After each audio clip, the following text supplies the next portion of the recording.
আচ্ছা, আজকে আমাদের অংশীদারি কারবারের দ্বিতীয় পাঠ। আজকে আমরা কিছু উদাহরণ আলোচনা করে অংশীদারি কারবারের আলোচনা শেষ করব। তো আজকে যে প্রথম অঙ্কটা সেটা দেখা যাক কি আছে। যে 1 নম্বর অঙ্ক। আচ্ছা, এ ও বি যথাক্রমে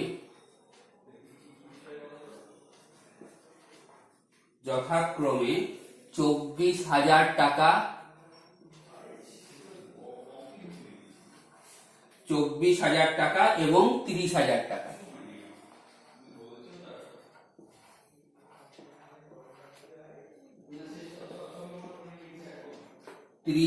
টাকা নিয়ে ব্যবসা শুরু করেন।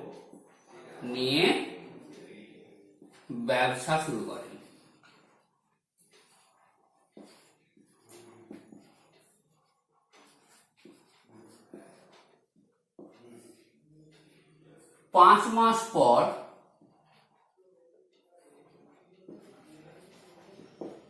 এ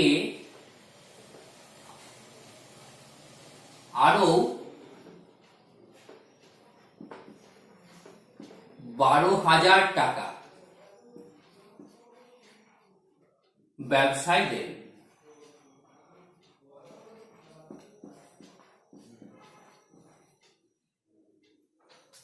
$14,030 টাকা 1 বছর পর লাভ হলে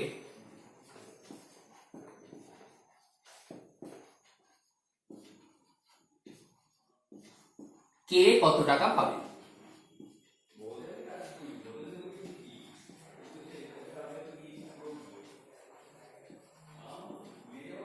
এই হচ্ছে প্রশ্ন। তো আমাদের প্রথম ব্যাপার সেটা হচ্ছে যে আমি দেখছি যে এর টাকা কি রকম হচ্ছে। প্রথমে 24,000 টাকা ও 5 মাস খাটছে, তারপরে 5 মাসের পরে ও আরো 12,000 টাকা ব্যবসাতে দিচ্ছে। তাহলে কি হচ্ছে, 24,000 টাকা প্লাস 12,000 টাকা, 36,000 টাকা তার ব্যবসাতে খাটছে। কত মাস? মোট 1 বছর পরে লাভ হচ্ছে। তাহলে 5 মাস পরে ও আরো 12,000 টাকা দিয়েছে, তাহলে 7 মাস এই 36,000 টাকা কাজ করছে। তাহলে এর সমতুল্য মূলধন বার করতে গেলে আগে কি করতে হবে? প্রথম কাজ হচ্ছে এর সমতুল্য মূলধন বার করা। এর সমতুল্য মূলধন সেটি কত? এর সমতুল্য মূলধন সেটা হচ্ছে 24,000 টাকা, সেটা কত মাস খাটছে? 5 মাস খাটছে। তারপরে এই যে 24,000 যোগ 12,000, এই 36,000 টাকাটা 7 মাস খাটছে। তাহলে এই দুটোকে যোগ করে দিলে আমরা মোট এর সমতুল্য মূলধন পাবো। 24,000 কে 5 দিয়ে গুণ করলে 5 কে 24 দিয়ে গুণ করলে হয় 120, তার সঙ্গে আরো 3টে শূন্য বসে যাবে। আচ্ছা, এটা 36, তো 36 কে 7 দিয়ে গুণ করলে কত হয়? 6 7 42, 3 7 21, 25। তাহলে 252 হচ্ছে 36,000, মানে আরো 3টে শূন্য থাকবে, টাকা। এবার এইগুলোকে যোগ করলে যেটা দাঁড়াবে সেটা হচ্ছে 2 7 3 372, 3টে শূন্য, টাকা। এবার বি এর সমতুল্য মূলধন, এটা সহজ, ও গোটা বছর ধরে 30,000 টাকা কেটেছে। ফলে কেবল 30 কে 12 দিয়ে গুণ করলেই বি এর সমতুল্য মূলধন আমরা পেয়ে যাব। 30,000 গুণিত 12, 3 12 36, তারপরে 4টে শূন্য। তাহলে এ ও বি এর সমতুল্য মূলধন আমরা পেয়ে গেলাম। এইবার তাহলে এ এ ও বি এর মূলধনের অনুপাত বার করবো আমরা এবার। এ ও বি এর মূলধনের অনুপাত।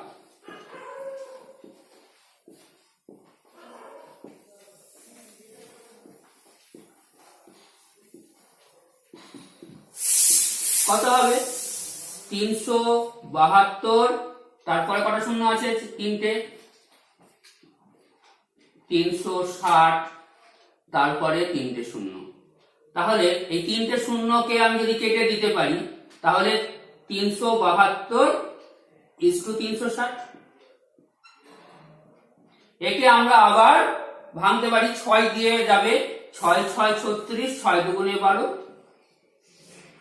6 6 36, 62:60 মানে 31:30। এই হয়ে গেল এ ও বি এর মূলধনের অনুপাত। এবার মোট টাকা কত হয়েছে? এই যে 140:30। এইটা আমরা একটু এখানটা লিখে রাখলাম, কারণ উপরটুকু আমাদেরকে মুছতে হবে। অঙ্কটা করার জন্য এই উপরেরটুকু আমাদেরকে মুছতে হবে।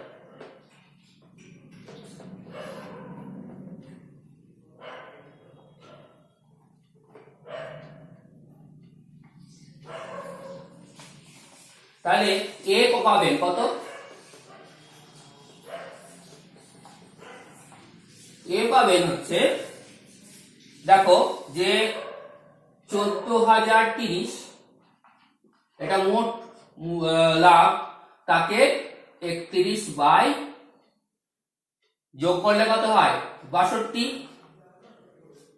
এই দিয়ে ভাগ করলে 31/61, এত টাকা। এই টাকাটা এ পাবে। এখন 61 কে এটা দিয়ে ভাগ করলে যেটা হয় সেটা হচ্ছে 61 দুগুণে হচ্ছে 122, 122, তার মানে এখানে আসবে 18, 18 আর 3 নামলে হবে 183, 3 দিয়ে গুণ করলে এই হয়ে গেল। তাহলে 230, 230 কে এবার 31 দিয়ে গুণ, 200 তাহলে 23, 31 গুণিত 23 করলেই আমাদের কাজ হবে। তাহলে 23 1 23, 3 হাতে থাকে 2, 3 23 69, 69 আর 2 71। আচ্ছা, তাহলে 71:30 টাকা। এই টাকাটা এ পাবেন। আর তাহলে বি পাবো তো পাবেন,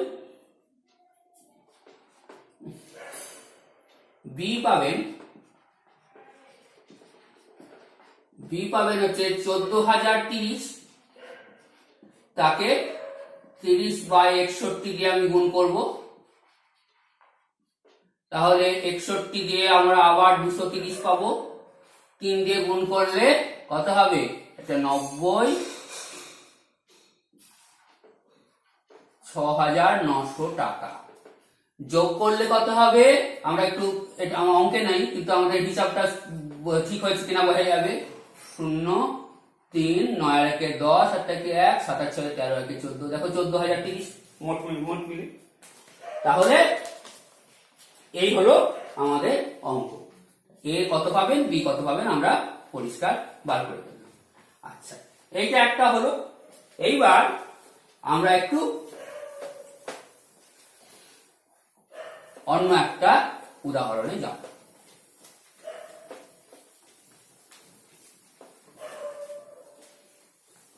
কি আছে দেখা যাক।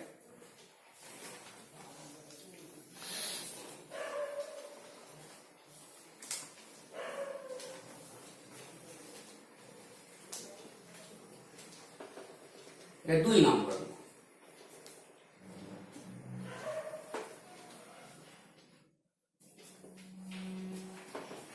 একটি যৌথ ব্যবসায়ে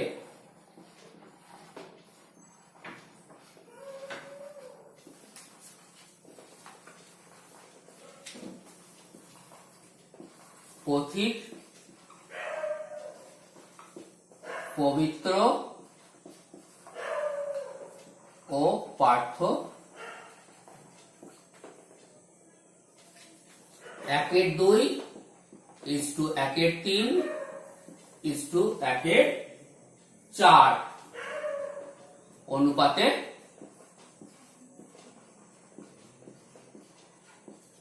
মূলধন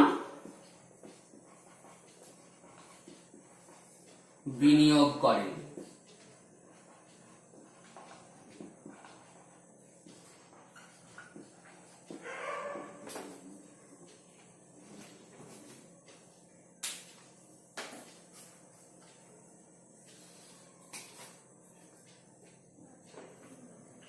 আচ্ছা, এইবার 4 মাস পর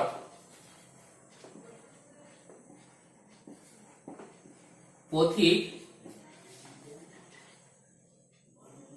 অর্ধেক মূলধন তুলে নেন।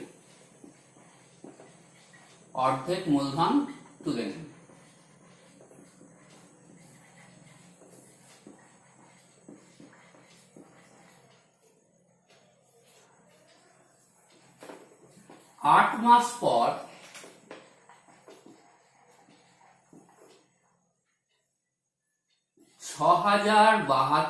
টাকা লাভ হলে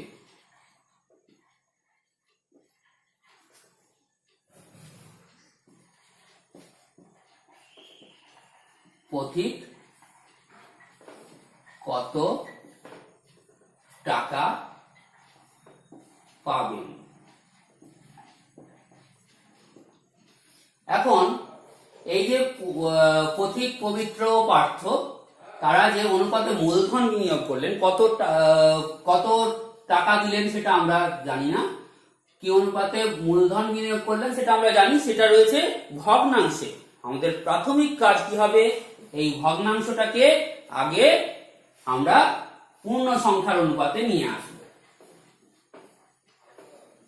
তাহলে কি হবে? 1/2 1/3 1/4 এই হচ্ছে অনুপাত। তাহলে একে পূর্ণ সংখ্যার অনুপাতে আনতে গেলে কি করতে হবে? না 2, 3 আর 4 এর লসাগু করতে হবে। 2, 3, 4 এর লসাগু হয় 12। 2, 3, 4 এর লসাগু 12, তাহলে 12 দিয়ে সবকটাকে গুণ করতে হবে। 1/2 কে 12 দিয়ে গুণ করলে হয় 6, 1/3 কে 12 দিয়ে গুণ করলে হয় 4, আর 1/4 কে 12 দিয়ে গুণ করলে হয় 3।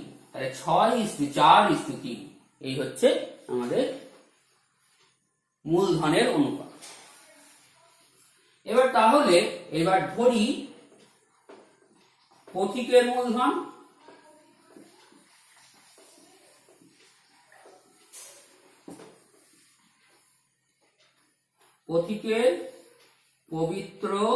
পবিত্রের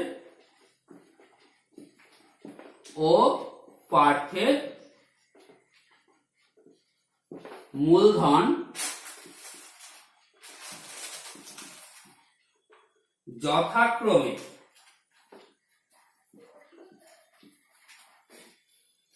6x টাকা, 4x টাকা ও 3x টাকা। এই যে x টি ধরলে, এই x ধরার সাথে সাথে আমাদের একটা কথা অ্যাসিওর করে দিতে হবে, সেটা কি না x নট ইকুয়াল টু 0। এটা x টা তোমাকে দিয়ে দেয়নি, এটা তুমি অঙ্কের মধ্যে x কে ইন্ট্রোডিউস করছো, খালি x টা কি সেটা বলে দেওয়া তোমার দায়িত্ব। এবং এইটি উল্লেখ না থাকলে মাধ্যমিক পরীক্ষায় একটি করে নাম্বার চলে যাওয়ার সম্ভাবনা থাকে। ফলে প্রাথমিক কাজ হচ্ছে এটি উল্লেখ করে দেওয়া। এইবার আমি পথিক, পবিত্র ও পার্থের সমতুল্য মূলধন বা লভ্যাংশের অনুপাত বার করব। সমতুল্য মূলধন মানেই লভ্যাংশ হবে। তাহলে পথিক আমরা লিখব লভ্যাংশের অনুপাত। পথিক, পার্থ ও ভুল লিখলাম, পথিক, পবিত্র ও পার্থ। পথিক, পবিত্র ও পার্থের লভ্যাংশের অনুপাত। এখানে আমরা কিন্তু মূলধনের অনুপাত বলবো না, কারণ সমতুল্য মূলধন দিয়ে আমরা লভ্যাংশের অনুপাতটা বার করবো, মূলধনের অনুপাত আমরা পেয়ে গেছি, আমরা জানি। ফলে এখানে কিন্তু মূলধনের অনুপাত আমরা বার করবো না, এখানে বার করবো লভ্যাংশের অনুপাত। এবং লভ্যাংশের অনুপাতটা কিভাবে হবে না, এই যেটা হচ্ছে সমতুল্য মূলধনের অনুপাত। প্রথমে পথিক কি করলো, পথিক 6x অর্থাৎ যে ওর যে মূল যে বিনিয়োগ সেই টাকাটা ও 4 মাস খাটতে দিল। তারপরে ও কি করলো, অর্ধেক মূলধন তুলে দিল, মানে 6x ছিল 3x তুলে দিল, 3x থাকলো। এই 3x কতদিন খাটলো, এই 3x খাটলো 8 মাস পরে আমাদের লাভের হিসাব হচ্ছে, ফলে 4 মাস খাটবে।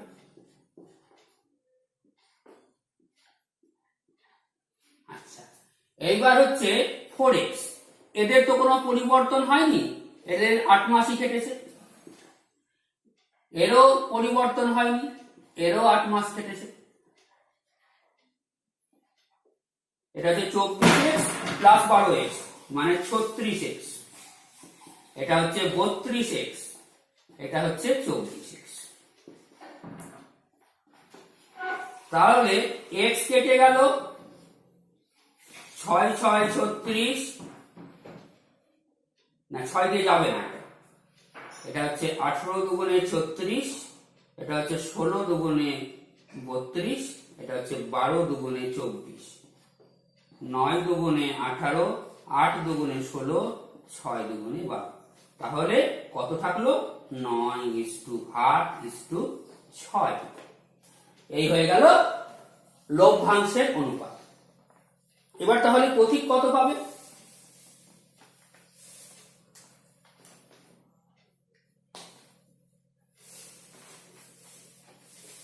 শুধু পথিকের টুকুই বার করতে দিয়েছে।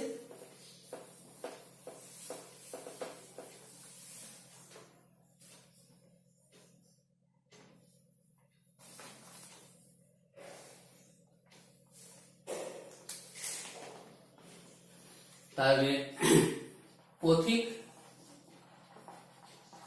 পাবে কত টাকা, দেখো যে মোট টাকা যেটা ধরা হয়েছিল সেটা কত ছিল, সেটা ছিল হচ্ছে 6072 টাকা।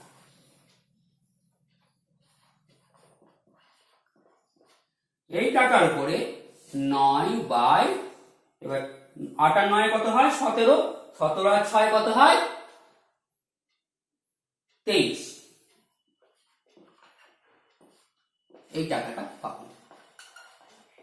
তাহলে 23 দিয়ে ভাগ করছি আমরা 6072 কে, 23 দুগুণে 46, 10 থেকে 6 বাদ দিলে 4, 10 এর একটা 5, 1, 147, 6 দিলে বড় বেশি হয়ে যাবে, 6 দুগুণে 12, না 6 দিলে হবে, 6 3 6 18, 6 দুগুণে 12, 138, এটা আসবে 9, 92, 4, 3 4 12, 4 দুগুণে 8। তাহলে 264, এটা দিয়ে কাটলে 264, 264 কে 9 দিয়ে গুণ করলে 4 9 36 এর 6 হাত থেকে 3, 6 9 54 আর 3 57, 7 হাত থেকে 5, 9 দুগুণে 18 আর 5 23, এই টাকাটা।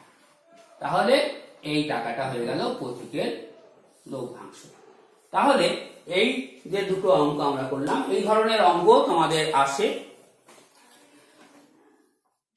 এগুলি প্র্যাকটিস করবে, বইয়ের অঙ্কগুলো প্র্যাকটিস করবে, তাহলে অংশীদারি কারবারের মোটামুটি প্রিপারেশন ঠিকঠাক হবে। এই পর্যন্তই আজকে, পরের পর্ব নিয়ে পরের বার আসবে।